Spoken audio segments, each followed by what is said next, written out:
Robin is almost here. I've been looking forward to this character for quite a long time. The action forward mechanic that she has on her ultimate seems to be absolutely crazy, and I'm looking forward to seeing what kind of combos we can come up with, both for zero cycles and just for like casual gameplay as well.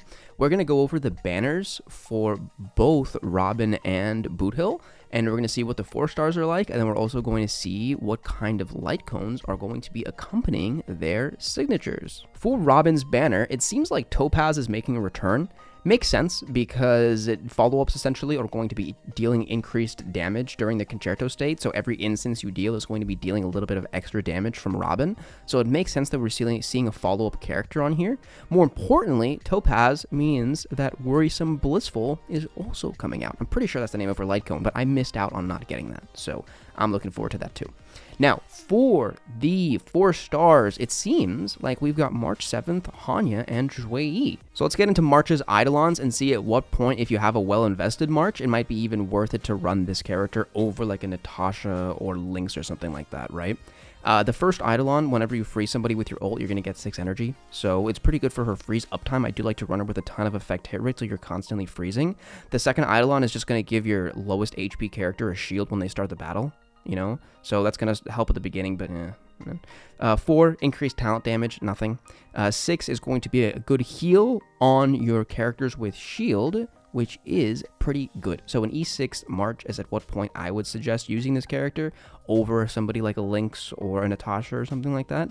However, at E2, that is when she becomes pretty much as strong as she will be, except for the extra healing, which in my opinion is where March shines. Now for Hanya, her first Eidolon is kind of weird actually. I dislike it quite a bit. The extra 15% action forward kind of screws up with my turns if I kill something out of order, and then I can't actually get my final skill point out of my burden before Hanya goes. So it's kind of a weird Eidolon. The 2 is kind of like Tingyun, so you're gonna get extra speed whenever you use your skill. Very, very good in my opinion. Also very important because you can get Hanya to just be super, super fast. 3 is just talent points, and then 4 is going to increase the duration of your ultimate by 1 turn. Now this is probably her best Eidolon. It's either between this and 6, probably this I'd say, just because now you have 100% uptime on your character with Hanya's ult. So you're going to get them at consistently that increased speed and that extra attack value, obviously.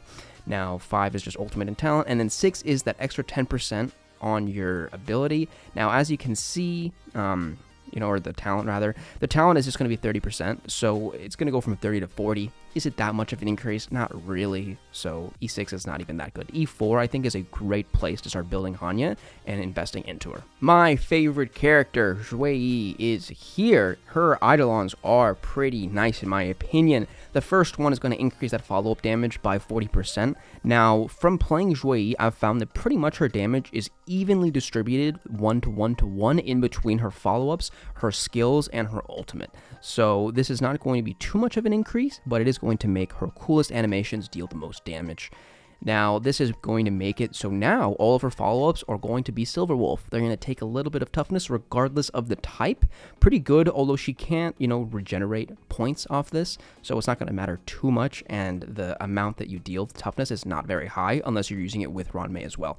You're also going to heal a little bit, but it's marginal, just a couple hundred each time. As for the 4, you're going to get a 40% break effect increase. Now, this is very good because this is pretty much 40% damage pretty much consistently. If you use it with Tingyun, you can have it 100% of the time because you can get your ult every 2 turns, and then you won't have to worry about that decreased turn with the less break effect and less damage.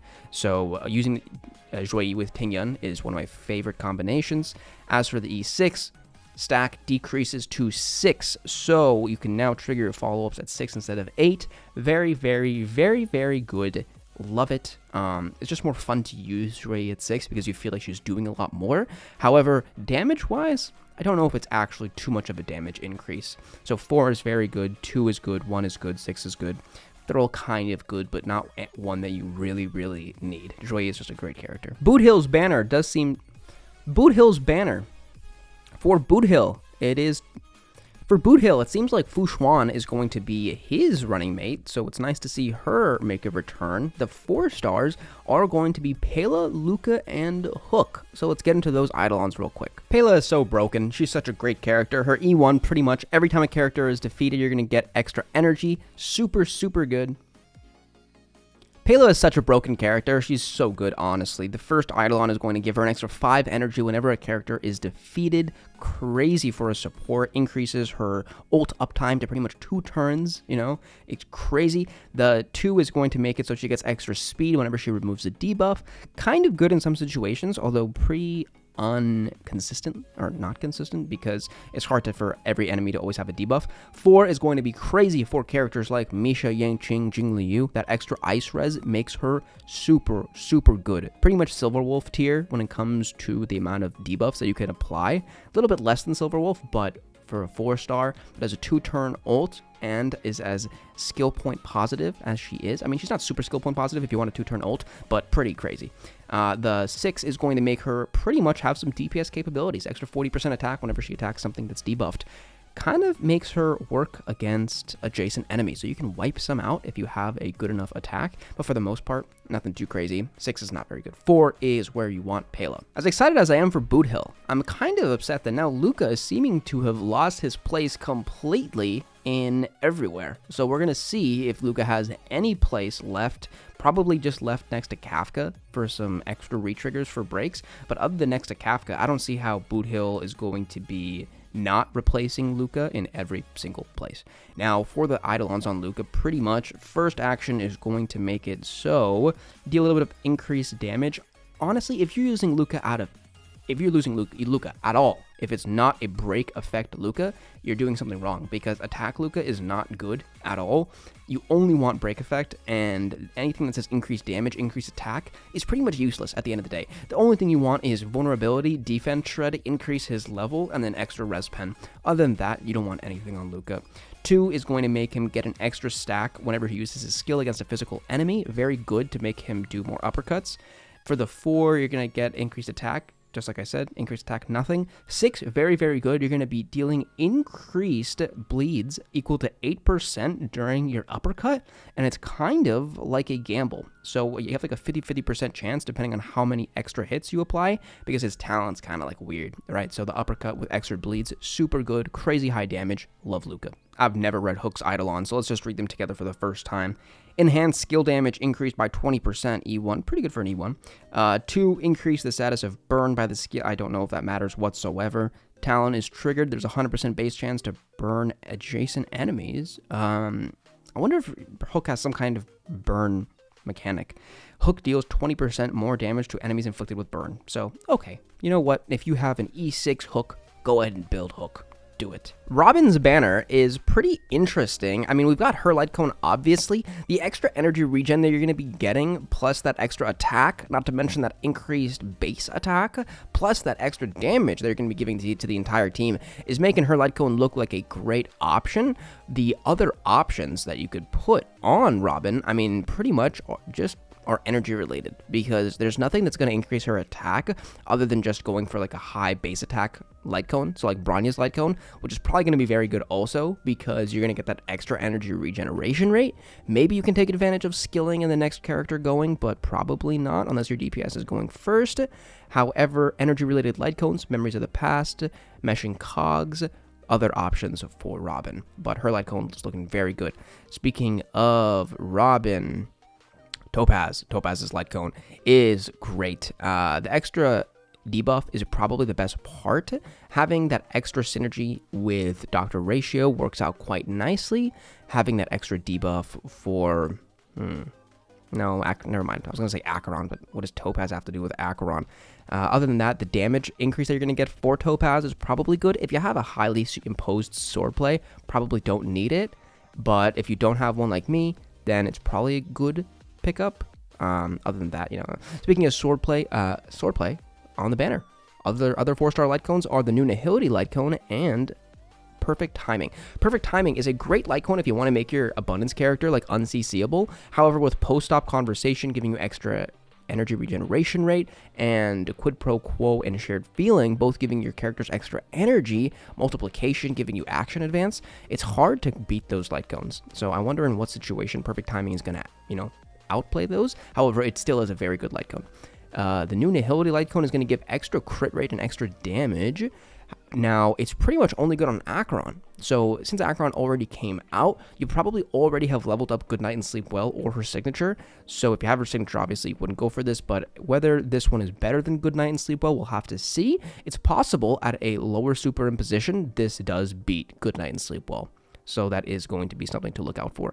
Swordplay, pretty much only good on Topaz. Unfortunately, no other character can really build up its stacks as fast, and there's just not too many other characters that can benefit from it other than Topaz. Now, for Boothill's light cone banner, obviously his light cone is probably unmatched for him.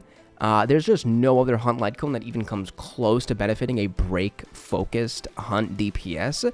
The extra break effect and extra defense penetration seems to be broken, to be honest, and also extra speed. Other than that, I have to look deeper into his kit to see if he even scales off break, like if he gains crit rate off break is what I mean. Because if you still want to build him with a crit value, then going for other crit focused light cones is probably the way to go. Herta Shop light cone attack is not going to help you, however.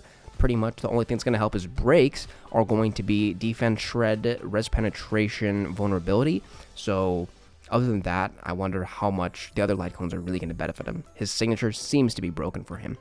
Fu Xuan's light cone, it's a good light cone, but don't go for a support signature. It's just not worth it. So many other light cones that can do the job. If you already have Fu Xuan, you can put a 4-star light cone on Fu Xuan and you're good. Fu Xuan will keep your team healthy, survive, everything, okay? It's not worth it to pick up an extra 5-star just to help your team survive a little better. Much better to go for a DPS or a Harmony light cone. Now, the 4 stars, Genius Repose, Secret Vow, and Landau's Choice. Landau's Choice is a great light cone for pretty much all the preservation characters. It's good on Fu Xuan, good on Japard, March 7th, and also Aventurine. The taunt is very good, and the decreased damage you take is very good. It's similar to Japard's light cone, where you're pretty much giving up that defense for decreased damage, which probably honestly comes out to the same, because having it in a different category is probably more effective than just increasing your defense, because it's already probably very high, being a preservation shielding character most likely. Now, Secret Vow is pretty much only good on Blade, because there's no other characters that really are going to benefit from that kind of damage bonus when they're at low HP. However, the Superimposition pretty much increases its value a lot. So if you have a highly superimposed Secret Vow, very good. But if you have a low superimposed Secret Vow, then it drops off quite a bit, and is pretty much only a Blade target. Genius Repose looks really good on paper because it buffs up your attack on your base stats, so it looks really nice. The extra crit damage, however, I've realized is kind of hard to keep 100% of the time because it only lasts for 2 turns, and if you're not constantly getting a kill, it's tough. And if you're not using like a triple support setup, you're not actually going to get kills that often unless it's Pure Fiction or something. So outside of Pure Fiction, not very good. In Pure Fiction, however, very good. Constantly get kills, constantly have that uptime on that crit damage. Massive, massive bonuses. That is the light cone and character banner review. Thanks for watching. Join the Discord, subscribe, and comment whether you guys want to go for Boothill, Robin, both, neither. I know Firefly and Jade are coming up soon, so quite a roster to look forward to. Thanks for watching. Adios.